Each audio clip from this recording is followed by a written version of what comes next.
tamin'ity androany ity kosa no nananteraka ny fihaonam-be voalohany ho an'ity taona 2024 ity ny fikambanana sy miankina vifa ny fantoka tamin'ny fifidianana moa ity fihaonam-be ity fifidianana ireo mpikambana ao amin'ny filankevim-pitantanan'ny fikambanana izay nitanterahana tetsy amin'ny Bucas Antanimena.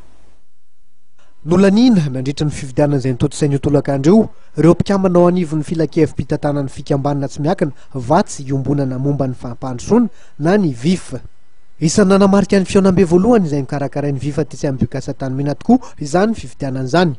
Maro ireo zavatra notiniana nandritra ty fihaonam-be ty. Momba ny fivoriana na assemblée générale ny vifa ty aloha zany dia marihana fa vifa tsy inona vao roa taona nitsangana tamin'ny novambra 2024 ity zany no voalohany amin'ny assemblée générale izay ataon'ny vifa.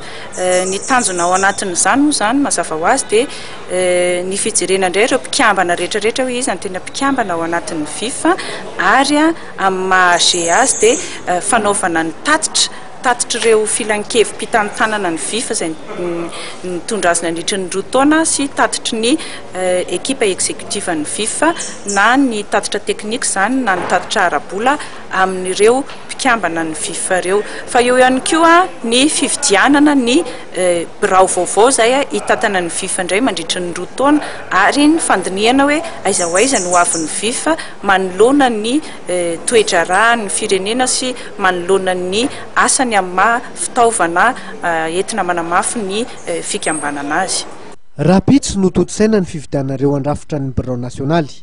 Famonjerena nandritra ty fihaonam-be ty ihany koa ny fanarenana ny tsy mety. Ny falamafisana fahaiza-manao ho an'ireo mpikambana ao anivon'ny fiarahamonim-pirenena izay misy azy dia ao Matsiatra ambony, Analamanga, Arboeny no tena ndraikitra sahan'ny vifa.